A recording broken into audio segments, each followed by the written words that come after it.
مسروق نے بیان کیا کہ میں نے حضرت عائشہ رضی اللہ عنہا سے پوچھا، اے ایمان والوں کی ماں، کیا حضرت محمد صلی اللہ علیہ وسلم نے معراج کی رات میں اپنے رب کو دیکھا تھا؟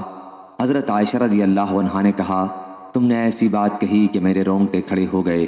کیا تم ان 3 باتوں سے بھی ناواقف ہو؟ جو شخص بھی تم میں سے یہ 3 باتیں بیان کرے وہ جھوٹا ہے۔ جو شخص یہ کہتا ہو کہ حضرت محمد صلی اللہ علیہ وسلم نے شب معراج میں اپنے رب کو دیکھا تھا وہ جھوٹا ہے۔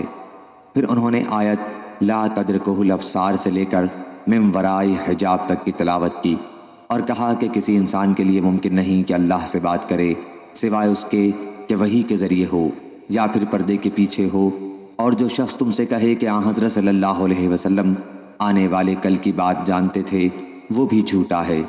اس کے لیے انہوں نے آیت وما تدری نفسی ما اکتسب غدا یعنی اور کوئی شخص نہیں جانتا کہ کل کیا کرے گا کی تلاوت فرمائی۔ اور جو شخص تم میں سے کہے کہ آن حضرت صلی اللہ علیہ وسلم نے تبلیغ دین میں کوئی بات چھپائی تھی وہ بھی جھوٹا ہے۔